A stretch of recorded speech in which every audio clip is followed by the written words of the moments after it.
All right, I've been playing the mechanic for about 10 hours or so, but instead of just jamming through this next one, I'm going to kind of over-explain everything that I'm doing. So let's start here. We're in the Halls of the Dead. There are like 9 different vendors, and these vendors are going to be really important for your success throughout the run. Okay, let's just start the run. So in round 1, the first thing people will do is just go straight for the rewards and then just click the thing with the most rewards. And that's fine if you want to just do one round and leave. But if you want to have like a successful deep run that goes into like round 8, you should look more at the sponsors. So the sponsors will give you some amount of points that you can spend at the vendors. And in general, you want to take as many of these points as possible. So what I do is I total up all the points and just kind of scan through it. So this is like 1500, this is 1250, this is 1500. It's 1500, 1500. So I have a bunch of choices between ones that are 1500, and I definitely want to start with one of those. In general, if it's like a 750, 750, I would prioritize a 750, 750 over a 500, 500, 500, because I'd prefer to have more of a currency so I can actually buy some of the higher tier units that cost like 600 or something like that. So of the ones, I'm kind of looking at this one right here. Just ignore the opponent for now. Some of these guys are extremely dangerous and rippy, but, if you're low ranking and your monster level is like under 200, like, don't really care about that. So let's go ahead and just start. Now for positioning, there's escort, flanker, attacker, and defender. In general, you want your guys with abilities to be on escort because you can control where they are. The escort guys follow you, they escort you around. I have some extra guys here for round 1 because I've won my previous ones. And so I'm just putting my 3 guys with abilities here. And then my guys without abilities, I'm going to put in the flanker spots. And that's because these guys are just going to brainlessly try and walk up and kill the totems. Basically, how these fights are going to go is that you fight until you die, and then if your totem is still alive, you'll respawn 4 seconds later. And so for these fights, we're trying to kill the enemy totems while also kind of controlling the board. Here in this early fight, my opponent has mostly escort units and like 1 attacking unit here in the front and no flankers. So I can kind of just charge him, wipe his whole board. I'm playing an AoE build, so I can kill most of his board. Your build doesn't really matter that much. I mean, you do want like a good generic PoE build that can do damage. Single target versus AoE doesn't really matter that much. I would say maybe lean towards single target. Most of the mobs in here you can like kind of equate to rogue exiles. Not including the special unit, and the special unit is like closer to like a map boss. So here the special unit is Icky Aho, or however you want to say his name. And you are the special unit for your team, and so you have this special totem in the center. As you watch this fight here, you can see we're just kind of clearing his board, and my units who are flanking, attacking, or escorting me are all just killing these totems. I could kill the totem myself, I could channel this, but if I get interrupted, I'll get stunned for 4 seconds. I was actually trying to get stunned on purpose to show you. But yeah, getting stunned for 4 seconds can mean death, especially as the monster levels get higher. So we beat him. Let's claim our reward. And now we got the favor for winning. Remember, we got that 750, 500, and 250. You might notice we also got an extra 250 from Navali, and you always get the extra 250 from Navali. You want to spend the 250 from Navali, and there's a couple reasons for that. Like, getting a generic unit is good. Just getting bodies in this game are good. Having more units as opposed to like more powerful units with items is generally better. So here at this shop, this is the one that we got 754. You can see here that if I only had 500, I wouldn't be able to purchase these. But you can see here, like if I only had 500, what I could do is I could sell my Honored Warrior that I just bought from Navali for 125 and then buy one of these guys. But I don't have to do that because I have 600. And so it's the same unit, but one has an item on it. So I'm just going to choose the one with the item on it. You would think these prices would be, you know, a little smarter. Like the one with an item would cost like 700. It's just not that way. So just make sure you make the right decision there, and take the one with the item. So remember, we had another currency where we got 250. Unsurprisingly, we can't really buy anything here. This particular unit we would like. You know, he's pretty good, especially on flank. He's also good on attack. Here's the one that costs 500. Here's a good example of why we buy the units from Navali. So I have 500. I would like to buy this. It costs 650. I could sell it, but when I sell it, I only make 625. So I'm actually just not gonna sell and not gonna buy. We're just gonna save it up and just keep in mind this this particular favor type going into the next menu. So here we go to round 2. And similarly, we're going to check the rewards for maybe, you know, something insane like a divine orb or something like that. Nothing like that. None of these tattoos are particularly good. Some of the tattoos are worth a lot. So I'm going to immediately just kind of look at the high favor ones. This one's really high. It's 1750. This one's also a 1750. And you can scroll down here to this blue thing to kind of tell you which ones you have favor in. And this swirly one, the Ramako tribe, remember I have 500 of that, so I'm leaning more towards this one. This is all just kind of less favor. If I needed Val Orbs, you know, maybe I would consider doing something like that, but we're in it for the long haul here, so we'll go ahead and go with this one. This also eliminates one of the more rippy guys, Rocchiato. Okay, so those 2 units that we bought, remember we bought that one from Navali, and then we bought this guy with the item with Shroudwalker. What we're going to do with the Spearfisher is actually just put him on our escort. Remember, guys with abilities to kind of want on you. Honored Warrior we'll put on flank. You can kind of scout the enemy board and see what they got going on. These Thunderbirds are really dangerous on flank, but for some reason this, you know, the AI puts them on defense here, so it's not that bad. There's only 2 units on flank, a Tidecaller and a Fieldmaster. Our plan in general will be to just kind of control the middle of the board. Keep an eye on our mini-map for any time that our totems might be getting targeted to go back and defend them against flankers or attackers. But mostly just controlling the middle of the board. Killing the boss when we can. And then if we can wipe his whole board, that gives our totems kind of, or our units a chance to kill their totems. Killing the flanking Tidecaller down here. The other flanker, the Fieldmaster, is up here. His boss is in the center right now. You might notice on the minimap, my flankers are actually killing some of the totems in the back. And so what that's doing is it's killing their defenders, and they won't be able to respawn if we kill them. Like, kill them in battle up in the middle of the field.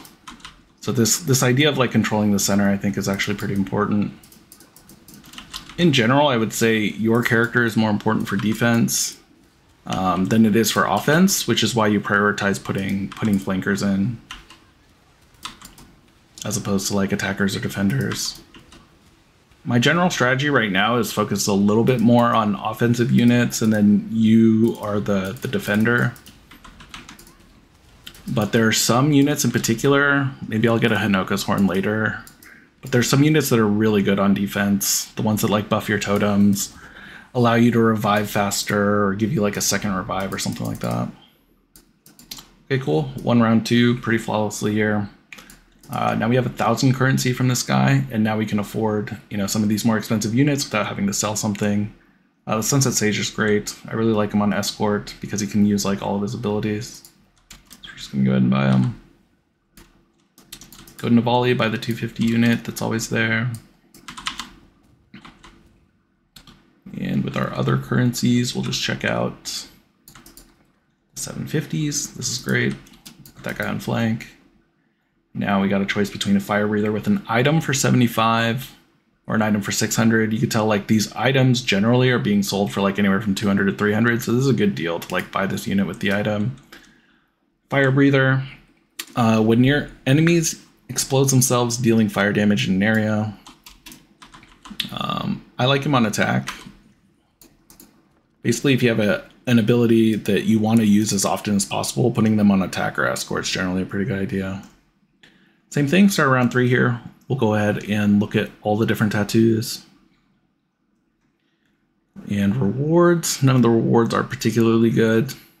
You know, as your ranking gets higher, I think the rewards get better. I can't confirm that to be true, but it just feels that way.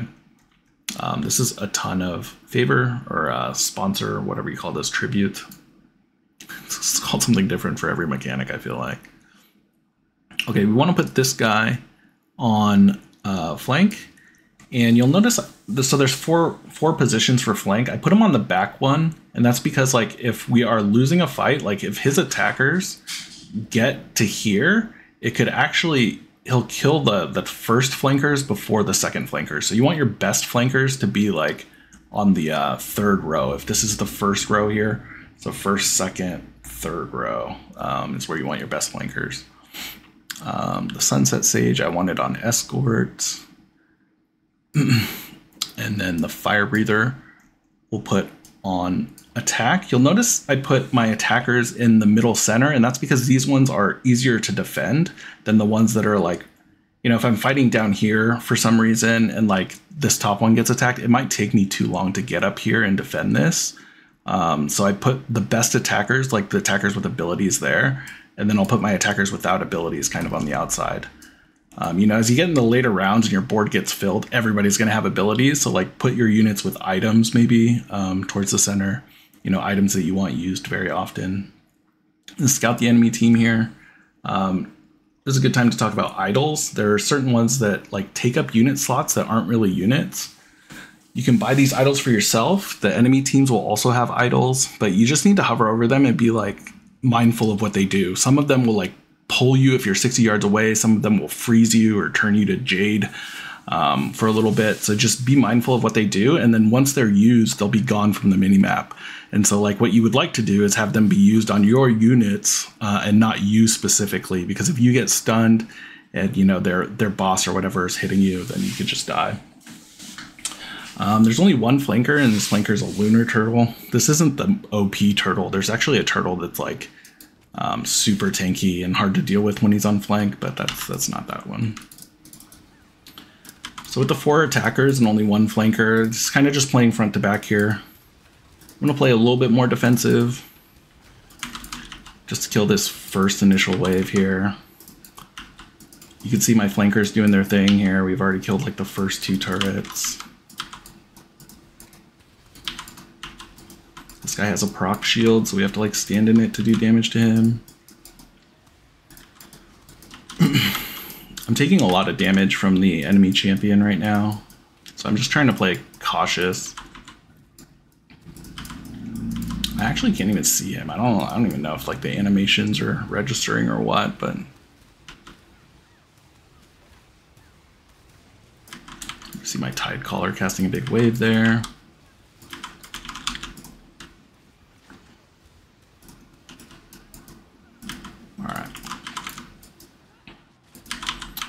Totem, kill the last totem, GG, it's over. Here, I can get stunned here if he hits me, actually. Oh, never mind. Okay, we got the plus favor, we got the reward.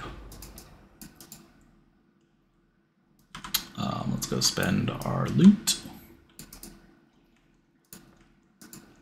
I think the shops change every time you come back to town, so if you see something and like you're like, oh, I really want to save this for the next one, you don't gain interest on your favor, the shops don't stay the same, so there's no guarantee that you saving is going to be good, which is why I spend pretty aggressively. So there we just took the Spearfisher that had the item. I could buy that 1500 guy, but it would require me like selling a lot of my units or a lot of my items, and I'm not really into that. This only costs 50 tribute, so what I'm going to do is I'm going to sell one of my warriors and yoink that guy. Got a 950 here. Sunset Sage with an item versus Sunset Sage that's naked. I'm going to take the naked Sunset Sage because I value just having like an extra body here, even though we're close to getting a full board.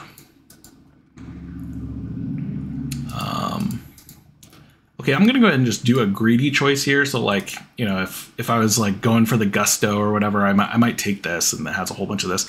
But like, I value 4 chaos. Why not? Let's take 4C. So this is like a realistic thing that I think people would do.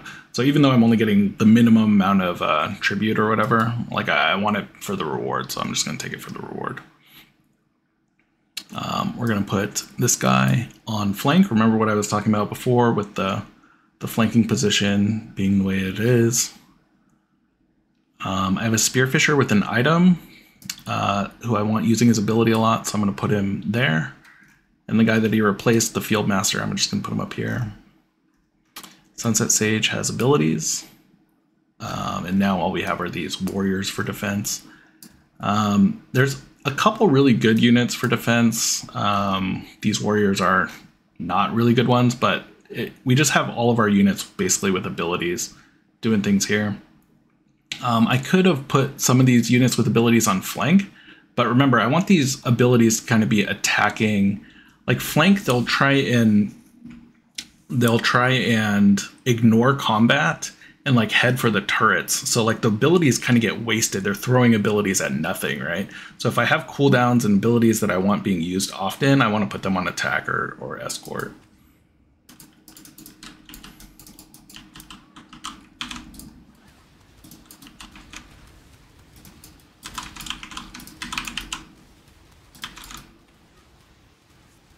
Okay, the boss is here in the center. We're just going to kill him right off the rip.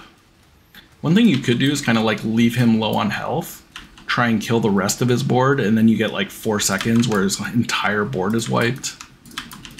I also kind of forgot to scout his board, so there's these little green things on my mini-map that show the Jade Idols. I don't know what those idols are. Are the idols... I think one of them was an instant revive, because this guy came back instantly. Or maybe it's something from one of his totems. I definitely should have read his board a little bit more. And as we get into later rounds, we're going to take them, you know, a little bit more seriously. But we see that he has 2 of his flanker positions still alive here on the top. So there's something to be mindful for. We're watching our mini map to make sure that you know, we don't have stuff getting hit. There you can see I was trying to channel this totem here and I got stunned. That's what I was talking about, how it could definitely mean death, especially if the enemy boss is still alive.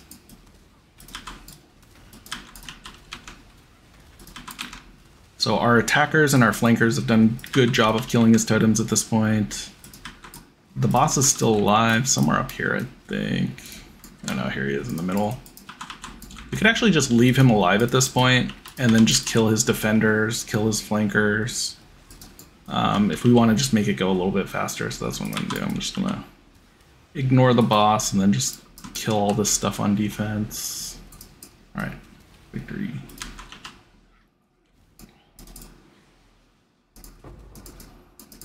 Got the 4 Chaos Orbs. Remember, we chose like kind of a greedy option. We got like 250 of this. Like if it was 750, maybe I could have sold something and got a Thunderbird, but it's okay.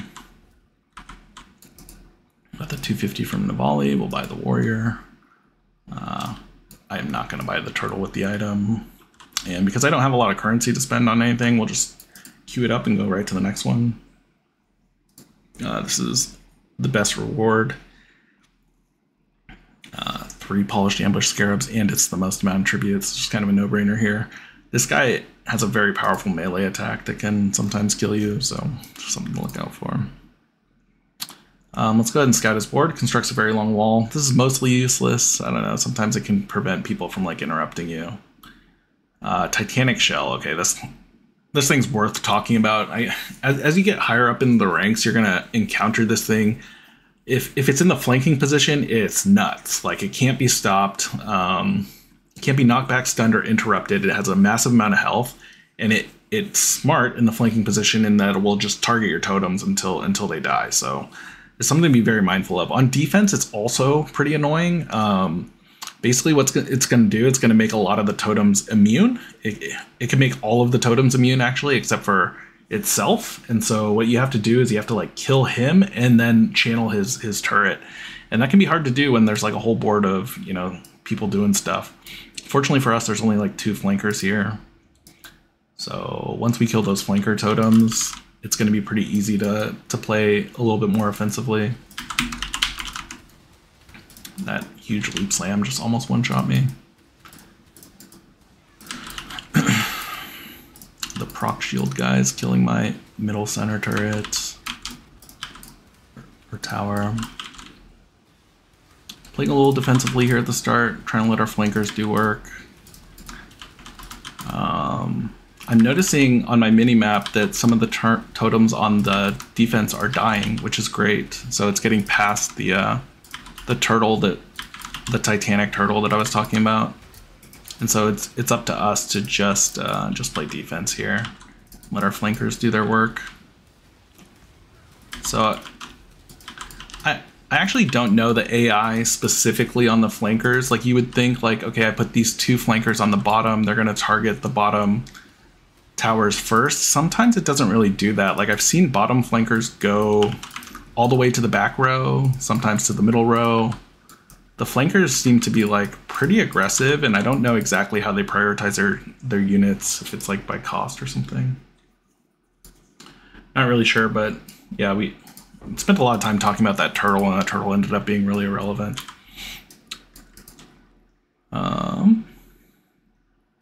Could buy this. We're getting at a point where we have more units, so we might as well prioritize units with items. I'm gonna sell the sage that we have in the back, honored sage, and buy the sunset sage with the item.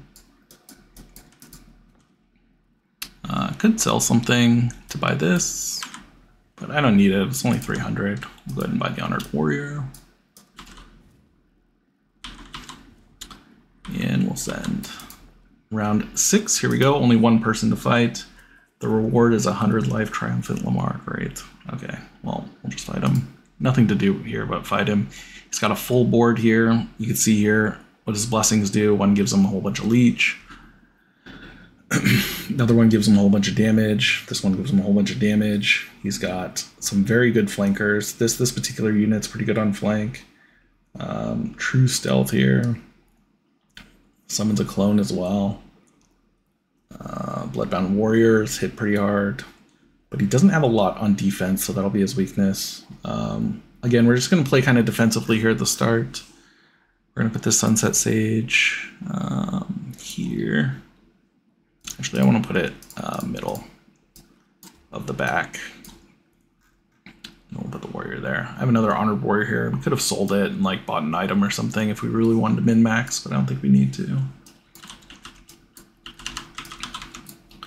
Yeah, none of the totems are like the crazy grab one or anything like that. This particular boss is pretty straightforward. He's like mostly melee. He has like one kind of whirlwind, phoenixy type attack you have to look out for, but that's it.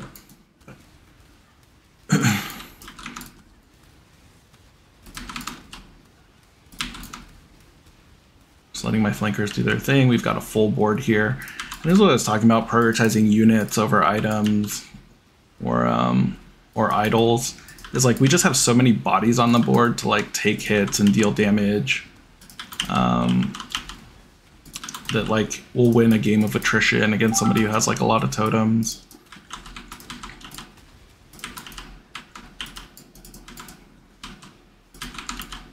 Hopefully I get a good reward for this one for the YouTubes, but you know, we'll see. We'll see. I'm sure it's going to be awful.